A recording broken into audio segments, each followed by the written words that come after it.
First, let me congratulate this fifth government summit has now evolved into the World Government Summit, which is a great pleasure to see and watch its evolution. I was thinking about the traits of the World Government Summit and the work by the Prime Minister's office to advance the agenda, and three traits came to mind. Deep, agile, with critical thinking. I think that's where we are today in 2017 with regards to the summit. And it's the same for our next speaker, who is a familiar face here in Dubai and in Abu Dhabi, and in fact throughout the Middle East and North Africa with the work that he's doing. I think what has evolved over the last 12 months is a critical thinking and a look back of what's happened over the last 25 or 27 years. I was fortunate enough to cover the fall of the Berlin Wall, the tumbling of communism the next 2 years, the lowering of trade barriers, the creation of the World Trade Organization, clashing, if you will, with the digital revolution. And I think now that we've had almost a quarter century to look back, we realize what that change has meant. It's a critical window between 1990 and 1995, which I think is a fair assessment to say that it's had a great impact on the European Union and the United States and some of the other developed economies of the world because of the dislocation, the competition that was introduced with the fall of communism, the lowering of trade barriers, and again, the digitization of the world economy. So how do we make the digital world more inclusive? That's the center of the discussion for our guest. Let's give him a warm welcome. He's going to go 20 minutes, and if all goes to script, we'll have 10 minutes for Q&A on those forces that I was talking about. John Chambers is the Executive Chairman of CISCO Systems. Let's give him a warm welcome. And John, thank you very much. He even runs on stage. Always. Good afternoon. It's a pleasure to be with you today in a country that I believe will be the model for the rest of the world on the transitions that are in front of us. A transition that literally there is no entitlement to, that gives an opportunity for countries or companies or citizens that may not have been impacted over the last several decades in a positive way to participate in a very exciting future. If you agree with everything I say today, I will have failed miserably. My goal is to challenge you in terms of what's possible. And the real message is this is going to occur with the speed that is going to be very exciting for us all. CISCO has been focused on this for over a decade. But even 3 years ago, I had to buy somebody dinner to even talk to them about what digitization means. And today, I think we all understand the implications. 40% of companies around the world, whether you're in Europe, Middle East, Asia Pacific, will not exist in 10 years. There'll be a period of disruption where companies who do not reinvent themselves, and the same thing is true of countries or cities, will get left behind. On the other hand, I'm clearly the optimist in terms of what this means for the future. The economic benefit of $19 trillion, real GDP growth of every major economy in the world, incrementally of 1% to 3%, a job creation industry that if we retrain our workforce and train our young people, which really will change the standard of living for everyone in the world. What you're seeing is an understanding, and it isn't about artificial intelligence or clouds, or the number of devices that we connect, going from 1,000 devices when CISCO was founded in 1984 to 12 million in 1992, to 17 billion today, to 500 billion in a decade. It's about how do you capture all that data and get the right information at the right time to the right person or machine to make the right decision for entertainment, for healthcare, for job creation, customer services, etc. It's always easy to talk about why this will be so successful, and I believe that it will. But the common reasons when I talk to organizations around the world, be they the large governments in India or in France, or be it the automotive industry around the world, is that what will get them into trouble, and true as CISCO as well if we don't change, is you miss a market transition. This digitization impact will have 3 to 5 times the economic and job creation opportunity of the internet to date. But the key challenges are often we fall into the trap of just doing the right thing too long. Training like we were in business school, where you just increase things by 3 to 5%. failing to reinvent, especially at the very top of an organization, not putting the right resources on it and applying them in an effective way as before, and thinking linearly, not exponentially. If you look at what this really means to the future, you need to envision thinking like those of you who have teenage kids. Think multi-processing, same concepts at a very fast pace. Think exponentially like a startup. I spend 25% of my time with startups today, and I'll spend this evening with 8 of the top startups out of UAE. The reason is they think differently. They understand what's possible. They don't think in small steps. They think, really imagine what's possible, and then without fear, go for it. And that's what the future's really about. I had the honor to lead Cisco for 20 years. All of our competitors from 15 to 20 years ago are gone. From 10 to 15 years ago, great companies, Nortel, Lucent, Alcatel, et cetera, a shadow of what they were before. But this change will actually be faster than what we've seen over the last 2 decades. And I believe the reasons that we were successful were just 3 simple ones. We focused entirely on getting market transitions right. We were 100% driven by our customers, our citizens, if you will.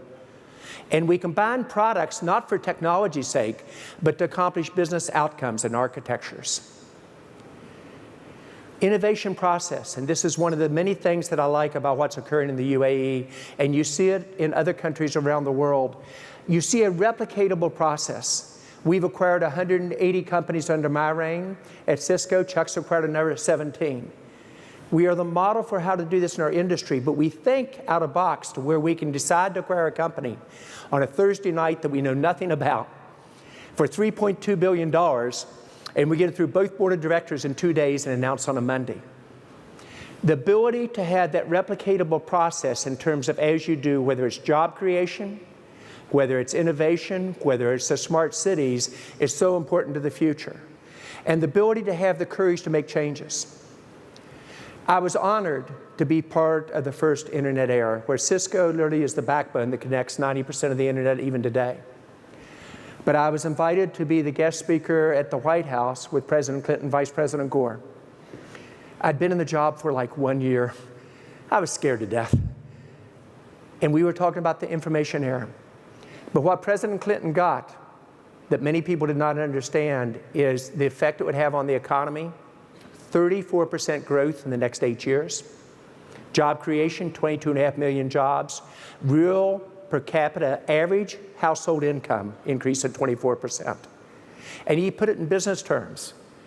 Nobody really believed that was possible. But what you saw was that change occur.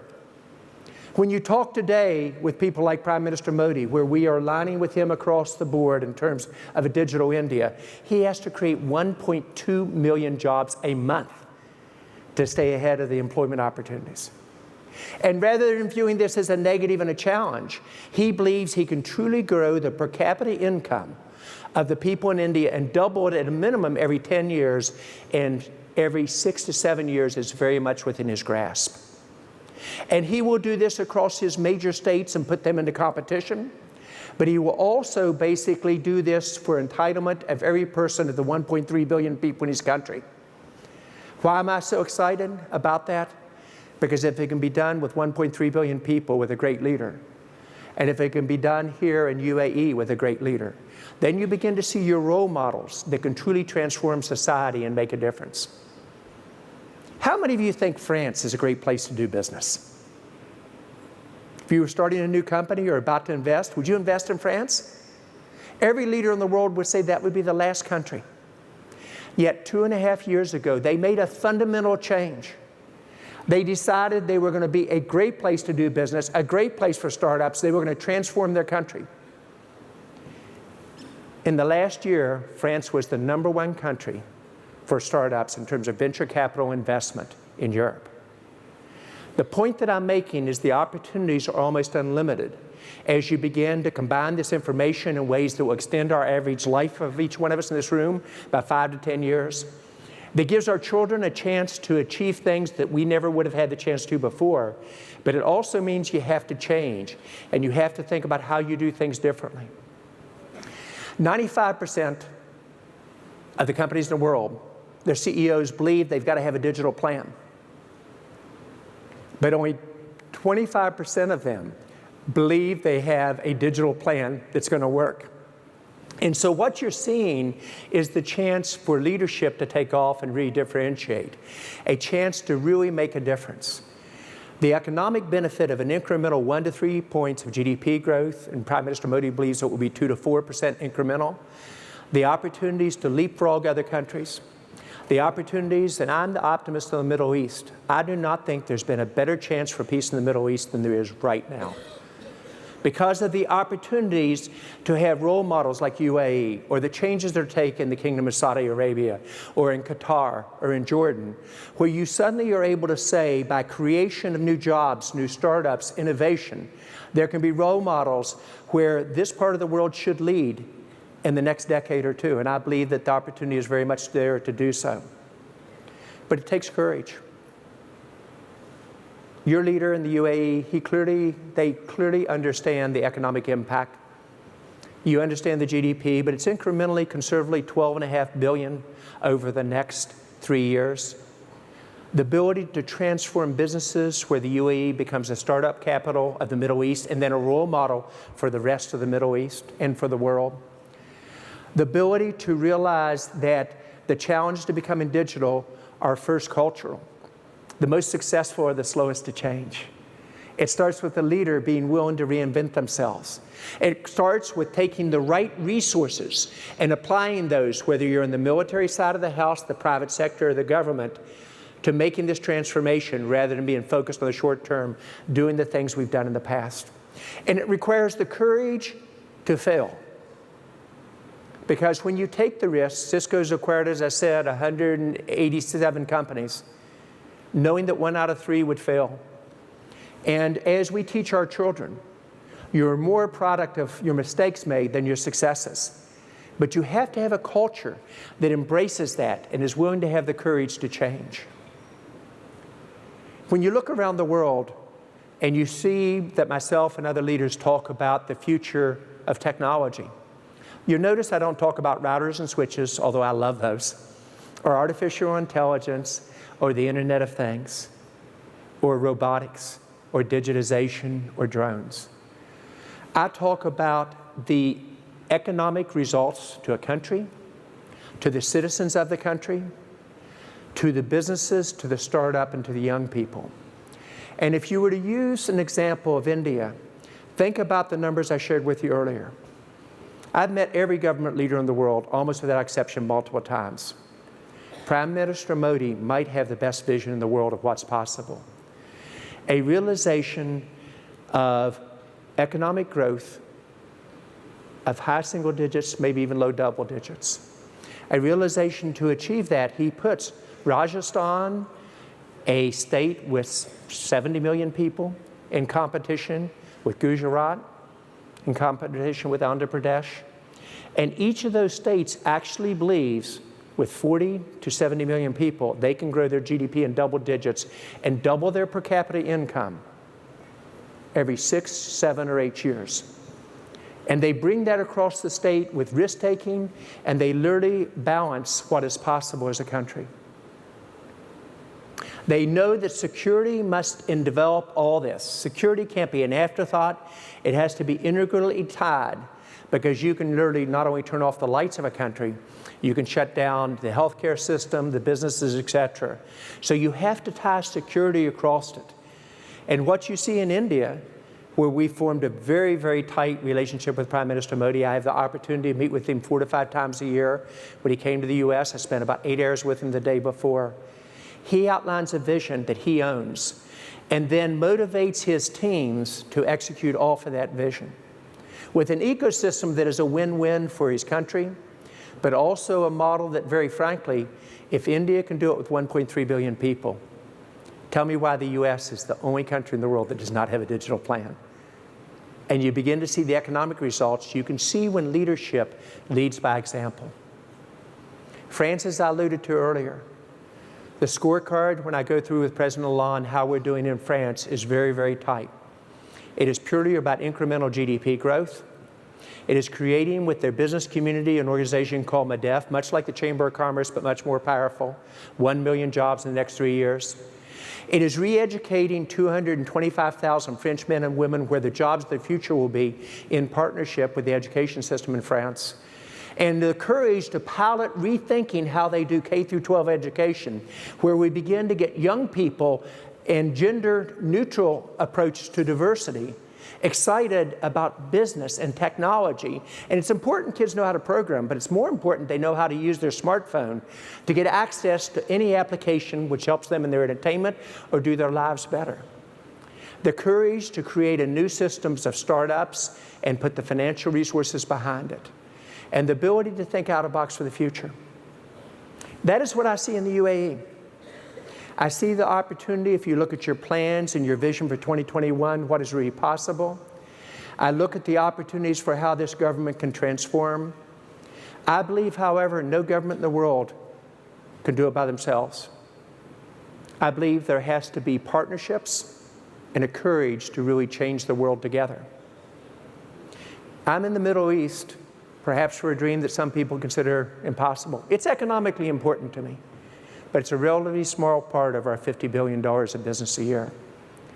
I see countries transforming that can be the example for the rest of the Middle East, and not only bring peace to the Middle East, but can be an economic example for the rest of the world. Those market inflection points only occur a couple times in life. And if you watch Cisco, our ability to call those market inflection points, whether it's in the 90s with the internet era, whether it's in 2007, there's a financial problem coming at us, pay attention, and it showed up in 2008, or the ability to say what digitization does is can transform every citizen in the world, but only with the right leadership. The ability to think about giving back. It's what I enjoyed most about the opening evening. The conversation about how UAE could be an example for the rest of the world and the rest of the Middle East. I've always believed the most successful in life owe an obligation to give back. I know every illness of every employee in Cisco that is life-threatening for the employee, their spouse, their children, and we are with them every moment. Now, I've made 2 phone calls today on the line. We've won every corporate social responsibility award there is in the world, almost without exception.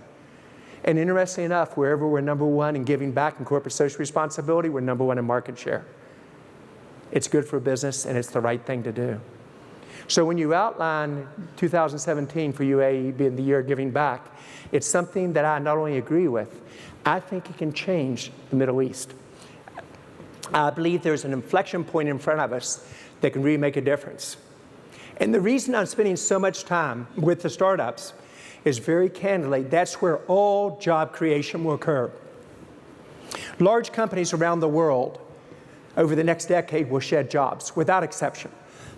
Part of it is digitization, part of it is their business models will come under pressure.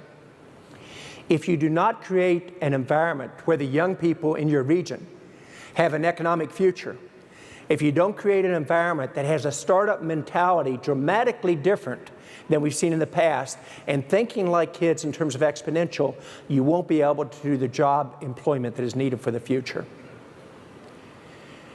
When you look at the top tech trends, and everybody might word it differently, here's what one major publication believed they would be for 2017. The Internet of Things, completely agree.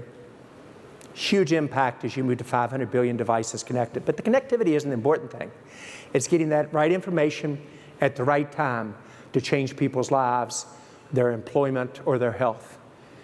It also is about thinking the physical and virtual come completely together, and how you bring these together in a very secure environment.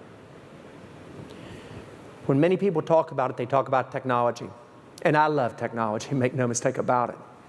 But the hardest thing on digitization isn't the technology. That we'll learn how to do. It's how do we have the courage to change organization structures of business and governments. It's how do we have the courage to realize that 60% of the people in the world do not trust their government. And in this country, you have in the top 2 most trusted countries in the world by your citizens. It's how can you be a role model for the rest of the Middle East in this economic transition which will come in front of us. And when I stood up in France 2.5 years ago with the President of France, on stage with their Secretary of Defense and talked about connected soldiers of the future, when we talked about economically what was possible to become a startup nation, many people said it was a stretch too far. We have lots of weaknesses at Cisco, and make no mistake about it, I'm far from a perfect leader. But what we do right is we get market transitions. We dream what is possible, and we have the courage to take them. We are willing to bet our reputation, our risk, again and again on getting the transitions right, because the reward here in terms of innovation is there. But it requires courage of everyone in this room to change. It requires also realizing there'll be setbacks and challenges along the way. But I think the Middle East actually can lead in the future. I think UAE, Saudi Arabia, Qatar, and others can be the example for the future. I think it can be a model that raises the income of every person in this region and creates large middle classes across the entire region. Is it a stretch too far? I don't think so. How many of you believe it's possible, really, to dream? You have a leader who does, and we'd be honored to be your partner in this transition. Thank you very much. Excellent. John, how you doing? Good. Please. Thank you. You covered a lot there, and you actually gave me an extra minute, so I have to thank you for that. Okay. I want to talk to you about Sheikh Mohammed bin Rashid's speech here, because he talked about Arab revitalization. Yes. I know you travel the region at a very rapid pace. In fact, you'll continue this journey after the visit to Dubai. We have some of the highest youth unemployment rates in the world at 27%, and I've been involved in the region for better than 20 years. Yes. Alarm bells started going off in 2003 about youth unemployment, but the birth rates are high and the job creation is relatively flat. Now, how do we start making a dent in the connection to the digital world to create jobs and actually not replace jobs? What's the realistic mandate here? Well, I want to be very upfront. Certain jobs will be displaced. So you've got to create dramatically more jobs, including being able to displace those in new jobs. You have to have the courage that you've got to really outline a vision for a country, and you've got to have your role models who break away. You have to give the young people a chance that they have an economic future. And let's not talk about the Middle East, let's talk about America. I'm from West Virginia. I lived in Ohio. I've lived in Illinois. I know what it's like when people do not believe they have an economic future, where for the first time in our history, our children do not believe they're going to be as well off as their parents, and we think their children will not as much either. So it's the ability to outline a vision of what's possible, and then to have the courage to make the moves to achieve that. And before people around the room say that's not possible, if Prime Minister Modi can do it with 1.3 billion people, and he is doing it, and you can do it here in the UAE, I would argue the reverse. But we've got to retrain a workforce. We've got to get a startup engine that isn't just 8 wonderful companies when I talked to this evening, which, by the way, are probably, based on my write-ups, better than the 8 I talked to halfway around the world just a week ago. But how do you do it on a different scale? And then how do you have the courage for those that have been successful to help the others who may not have been successful and move with a common approach? But when I look, I really see that window open. And I'm the most optimistic I've been about Saudi Arabia in my lifetime.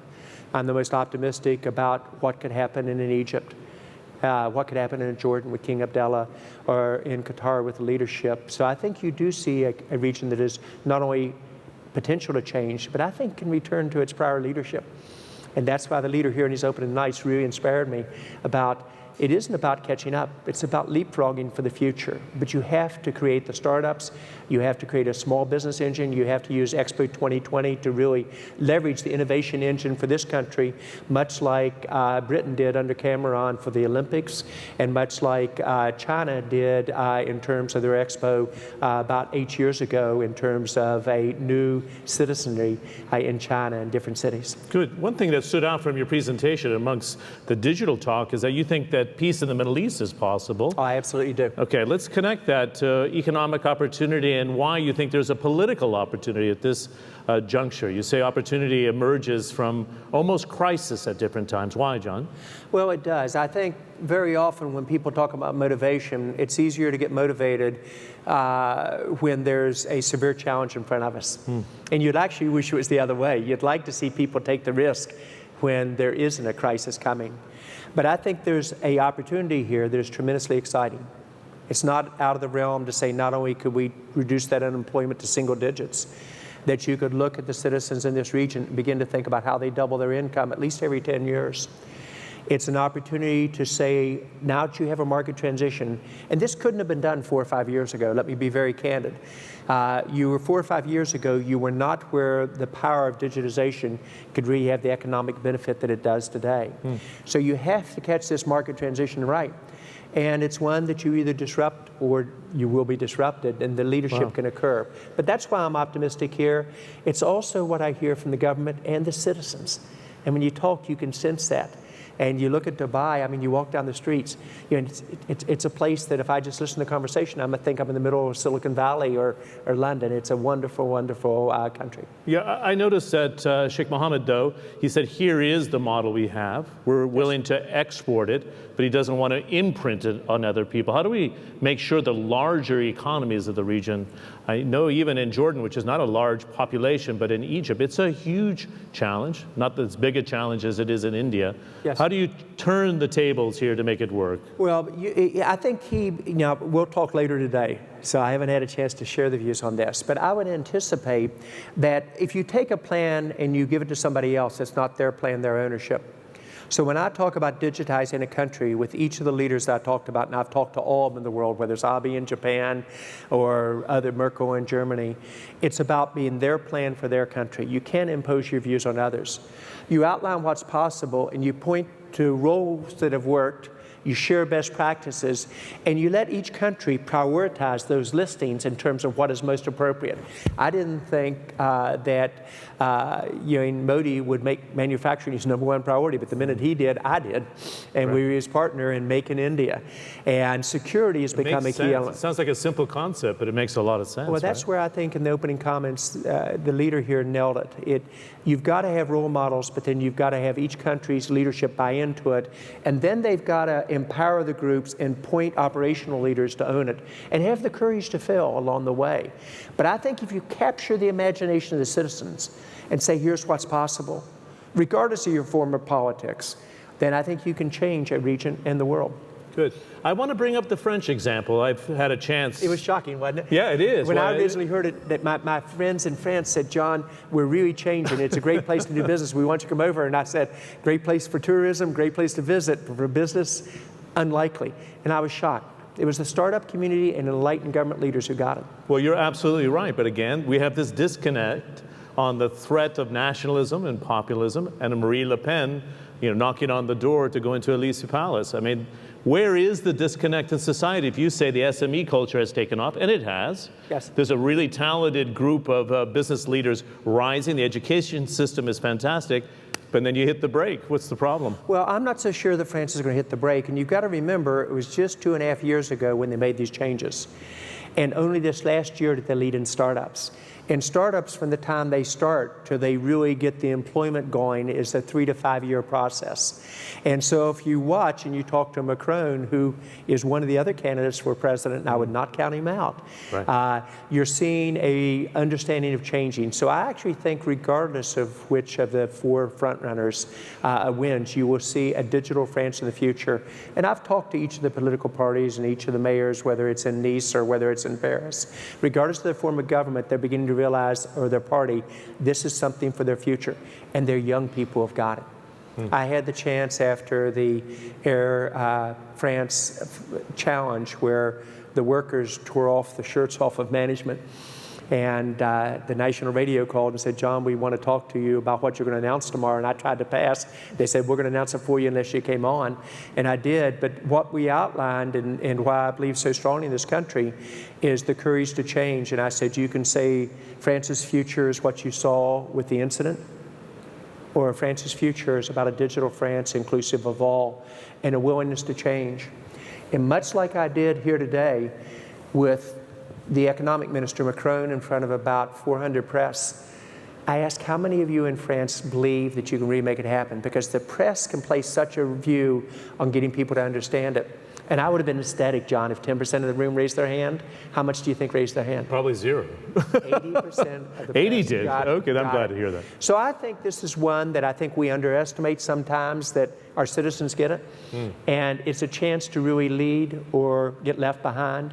And I think where you have a culture that is willing to lead and then empower others, I think it's the best of all worlds. Good. What's failed in the United States in this 25 years of globalization that Michigan, Ohio, Pennsylvania, West Virginia, West Virginia. In fact, I mean, I'm from California, so it's a completely different game. Well, I think in California and New York, we were out of touch with the rest of the nation. I think both political parties quit listening.